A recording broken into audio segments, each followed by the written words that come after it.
There's a moment when you realize someone has been playing you. That sick feeling in your stomach when you understand the conversation wasn't what you thought it was. The relationship wasn't what it seemed. The deal, the friendship, the partnership, all of it was theater. And you were the audience, not the actor. Most people walk through life completely defenseless against manipulation. They trust too easily. They reveal too much. They believe what they want to believe instead of what the evidence shows them. And manipulators can smell that vulnerability from across the room. They know exactly which buttons to press, which fears to exploit, which desires to dangle in front of you like bait. But what if I told you there was a way to see through every manipulation before it happens? What if you could not only protect yourself, but turn the tables entirely? What if the same techniques that manipulators use to control others could become your shield, your sword, your way of taking back power in every interaction? 500 years ago, a man named Niccolò Machiavelli wrote the most dangerous book on human psychology ever created. Not because it taught people to be evil, but because it revealed how power actually works, how influence flows, how people really think versus how they pretend to think. And buried in his writings are psychological techniques so precise, so effective, that they can make you immune to manipulation while giving you the ability to influence outcomes in ways most people never dream possible. This isn't about becoming manipulative yourself. This is about understanding the game so deeply that no one can ever play you again. Because the manipulator's greatest advantage isn't their skill, it's your ignorance. The moment you understand their methods, their power evaporates. Today, I'm going to show you exactly how manipulators operate and how Machiavelli's techniques can make you untouchable, not just theory, but practical methods you can use immediately. By the end of this, you'll see conversations differently. You'll read people differently. You'll move through the world with a clarity that most people never develop. And here's what most people don't realize about manipulation. It's not random. It follows patterns, predictable patterns that once you learn to recognize, become as obvious as someone wearing a sign that says, "I'm lying to you." Every manipulator uses the same psychological triggers, the same emotional exploits, the same conversational traps. They just dress them up differently. Machiavelli understood this better than anyone. He didn't just observe power. He dissected it like a surgeon. He identified the precise moments where influence transfers from one person to another, where control shifts, where someone stops thinking for themselves and starts thinking what someone else wants them to think. The first thing you need to understand is this. Every manipulation begins with assessment. The manipulator is studying you before you even realize the game has started. They're looking for your emotional triggers, your insecurities, your desires, your fears. They're mapping your psychology like a blueprint. And most people make this ridiculously easy because they broadcast their vulnerabilities constantly. Think about your last conversation with someone you didn't know well. How much did you reveal? How many personal details did you share? How quickly did you explain your motivations, your struggles, your goals? Every piece of information you volunteer becomes ammunition in the hands of someone who knows how to use it. But Machiavelli would never make that mistake. He understood that information is power, and power should never be given away freely.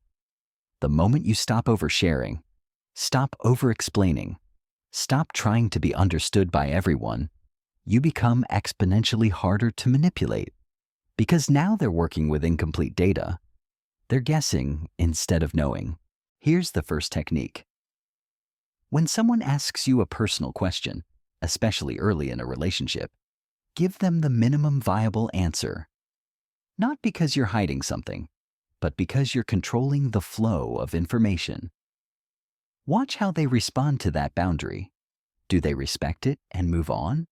Or do they push harder, try different angles, make you feel guilty for not sharing more? The way someone responds to your first boundary tells you everything about their intentions. Manipulators cannot handle boundaries. They need access to your emotional state to do their work. So they'll test every limit you set, looking for cracks they can exploit. Normal people will respect your privacy and find other ways to connect with you. Manipulators will keep probing until they find something they can use. That persistence, that refusal to accept your boundaries, that's your first warning sign. And once you see it, you can't unsee it. The second thing manipulators do is create artificial urgency and scarcity. They want you to make decisions quickly, without thinking, without consulting others, without doing your research.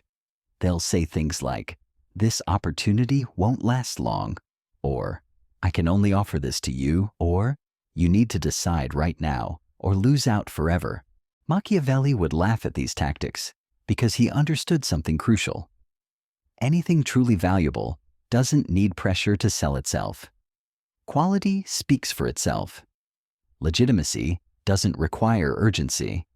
When someone is rushing you toward a decision, they're afraid of what you'll discover if you take time to think. So here's technique number 2. Whenever someone creates artificial urgency, slow down on purpose. Tell them you need time to consider it. Watch their reaction. If they're legitimate, they'll understand and give you space.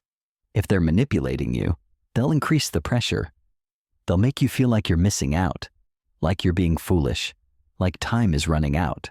That pressure is the manipulation revealing itself. Because a manipulator's worst nightmare is a target who thinks clearly and makes decisions slowly. Clear thinking and patience are manipulation killers. The third pattern manipulators use is emotional manipulation through guilt, fear, or false obligation. They'll make you feel responsible for their emotional state. They'll act hurt when you set boundaries. They'll make their problems seem like your fault. They'll create scenarios where saying no makes you feel like a bad person. This is where most people get trapped because we're conditioned to avoid making others feel bad. But Machiavelli understood that your emotional well-being is not your responsibility to manage someone else's feelings.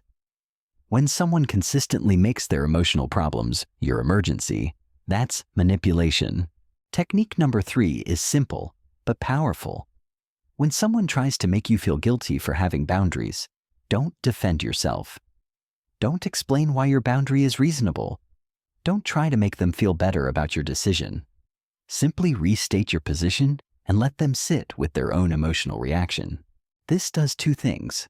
First, it shows them that guilt trips don't work on you, which makes you a less attractive target for future manipulation. Second, it forces them to deal with their own emotions instead of making you responsible for managing their feelings. But here's where it gets really interesting. These 3 patterns, information phishing, artificial urgency, and emotional manipulation, they're just the surface level. The real manipulation happens much deeper, in the realm of identity and self-perception. Master manipulators don't just want to control your decisions, they want to control how you see yourself. They'll subtly challenge your self-worth, make you question your judgment, create doubt about your own perceptions and memories. They'll rewrite history to make you the problem. They'll gaslight you into believing your instincts are wrong. And they'll do it so gradually, so skillfully, that you won't even notice it's happening. This is the most dangerous form of manipulation because it doesn't just affect one decision or one situation. It changes how you think about yourself. It makes you doubt your own mind. And once someone has convinced you that your judgment can't be trusted, they can convince you of anything. But Machiavelli saw through this too. He understood that self-doubt is the manipulator's most powerful weapon. And he developed techniques not just to resist it, but to turn it around entirely. The fourth technique is the most counterintuitive, and it's where most people fail completely. When someone tries to undermine your confidence or question your judgment, your instinct is to defend yourself, to prove you're right, to justify your position. But that's exactly what they want. The moment you start defending your own competence, you've already accepted their frame that your competence is questionable. Machiavelli would do the opposite. He would question their need to question you. Not aggressively, not emotionally, but with surgical precision. When someone says, "Are you sure you remember that correctly?" instead of defending your memory, you respond with, "Why would you think I wouldn't?" When they say, "I don't think you understand the situation," you counter with, "What makes you say that?" You're not defending. You're redirecting. You're making them explain their position instead of scrambling to justify yours. And here's what happens. Most of the time, they can't. Because their challenge wasn't based on evidence. It was based on strategy. They were testing to see if you would crumble under pressure. And when you don't, when you calmly turn the scrutiny back on them, they reveal themselves. This is psychological judo. You're using their own force against them. They came at you expecting weakness and found strength. They expected defense and found offense. They expected you to shrink, and instead you expanded. And manipulators hate nothing more than a target who refuses to play their assigned role. But there's an even deeper level to this. Master manipulators don't just attack your judgment. They attack your reality. They'll tell you things didn't happen the way you remember them. They'll deny conversations you clearly had. They'll act confused when you bring up things they said or did. This is gaslighting, and it's designed to make you question your own sanity.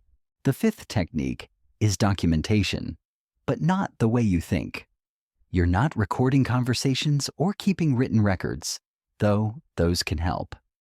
You're creating internal anchors, moments of absolute clarity that you can return to when someone tries to rewrite your history. After every significant interaction with someone you don't fully trust, take 30 seconds to mentally review what actually happened. Not what you think happened, not what you hope happened, but what you observed with your own eyes and heard with your own ears. Create a clear factual memory that you can access later when they try to tell you it never occurred. Because manipulators count on your memory being fuzzy, your confidence being shaky, your desire to avoid conflict being stronger than your need to maintain truth. They exploit the fact that most people would rather be wrong than be difficult. But when you have clear internal anchors, when you know what you know, their attempts to rewrite history fall apart. Here's what's fascinating about this approach. The manipulator can sense when someone has solid internal anchors. They can feel the resistance. It's like trying to push over a building versus trying to push over a tent. The building doesn't move, doesn't sway, doesn't give an inch, and eventually they stop pushing because they realize it's pointless. The sixth technique goes even deeper into Machiavelli's understanding of human psychology. He knew that most manipulation works because people want to be liked, want to belong, want to avoid social rejection. So manipulators create scenarios where compliance feels like acceptance and resistance feels like isolation. They'll make you feel like you're part of an exclusive group, like you're special, like you're chosen. But that acceptance always comes with conditions. You have to think a certain way, act a certain way, give up certain freedoms. And the moment you resist those conditions, suddenly you're on the outside looking in. This is tribal manipulation, and it's incredibly powerful because humans are wired for belonging. Being excluded from the group used to mean death, so when someone threatens that belonging, even subtly, most people will sacrifice almost anything to maintain their place in the tribe. But Machiavelli understood something crucial about this dynamic. The person who needs the group less than the group needs them holds all the power. When you're willing to walk away, when you're comfortable with solitude, when your self-worth doesn't depend on their approval, their primary weapon becomes useless. The technique here is internal independence. You build a sense of self that doesn't require external validation to survive, not because you don't value relationships, but because you refuse to trade your autonomy for acceptance. You're willing to be misunderstood rather than controlled. You're willing to be alone rather than compromised. And here's what manipulators can't handle about this approach. They need you to need them. Their power comes from your dependence, your fear of loss, your desperation to maintain connection. When you remove that desperation, when you become genuinely outcome independent, they lose their leverage entirely. The seventh technique is perhaps the most powerful, and it's where Machiavelli's true genius shows. He understood that the best defense against manipulation isn't just recognizing it.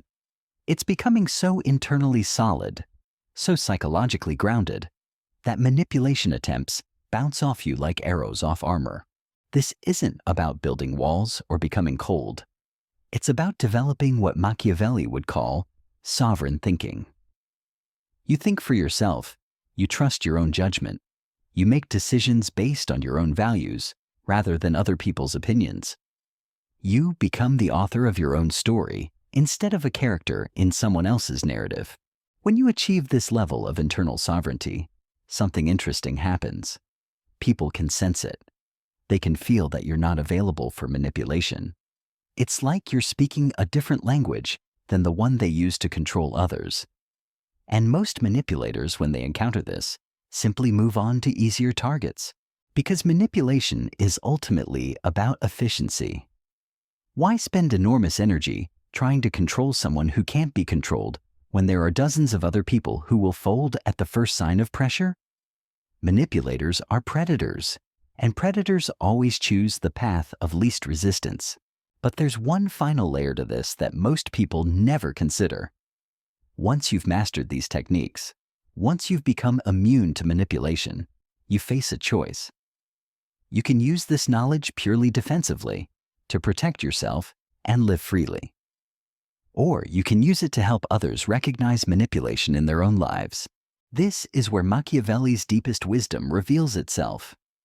He understood that true power isn't just about protecting yourself from manipulation. It's about creating a world where manipulation becomes less effective against everyone. Because every time someone successfully resists a manipulator, every time someone refuses to play their game, the manipulator's tactics become a little less powerful. When you help others recognize the signs, when you teach them the techniques, when you show them how to build their own internal sovereignty, you're not just changing individual lives. You're changing the entire dynamic. You're making manipulation more expensive, more difficult, more likely to fail. And here's what happens when manipulation becomes consistently ineffective. Manipulators adapt or they disappear. They either learn to interact with people honestly, or they find themselves increasingly isolated as more people become immune to their methods. The social cost of manipulation rises until it's no longer worth the effort. This is the ultimate Machiavellian strategy, not just to win individual battles against manipulators, but to change the entire battlefield, to create an environment where honest communication is more effective than deception, where genuine connection is more powerful than exploitation, where truth has more leverage than lies. But none of this happens automatically. It requires individuals who are willing to do the work, to develop the skills, to stand firm when tested. It requires people who understand that personal sovereignty isn't selfish, it's essential. Because you can't help others become free if you're not free yourself. So here's your choice. You can continue moving through the world defenseless, hoping that the people you encounter have good intentions, trusting that manipulation won't find you. Or you can develop these techniques, build this internal strength, and become someone who cannot be played. The manipulators are counting on you choosing the first option. They need a world full of people who overshare, who buckle under pressure, who trade their autonomy for acceptance, who doubt their own judgment, who value being liked more than being respected. But every time someone chooses the second option, every time someone develops true psychological sovereignty, the manipulator's world becomes a little smaller, a little less effective, a little more difficult to navigate. Machiavelli wrote his techniques not to create more manipulators, but to create people who couldn't be manipulated. He understood that knowledge is the great equalizer, that awareness is the antidote to exploitation, that the person who understands the game can never be its victim. The techniques I've shown you today aren't just defensive strategies. They're tools for building a life where you think clearly, choose freely, and interact with others from a position of strength rather than weakness, where you're guided by your own values rather than other people's agendas, where you can be generous without being naive, trusting without being gullible, open without being vulnerable to exploitation. This is what Machiavelli really taught. Not how to manipulate others, but how to become unmanipulatable yourself. How to move through the world with your eyes open, your boundaries intact, and your sovereignty protected. How to recognize the game before you become a player in it. The manipulators will always exist, but they only have power over people who don't understand their methods. Once you see through the techniques, once you recognize the patterns, once you develop your own internal strength, they become nothing more than actors performing for an audience that's already left the theater. You now have the knowledge. The question is what you'll do with it. Will you use it to protect yourself and help others? Will you build the kind of internal sovereignty that makes manipulation impossible? Will you become someone who changes the game instead of being changed by it? The choice is yours. But choose knowing this. Every time you refuse to be manipulated, every time you stand firm in your own judgment, every time you choose truth over comfort and sovereignty over acceptance, you're not just protecting yourself. You're making the world a little more honest, a little more genuine, a little more free. And that's a legacy Machiavelli himself would respect.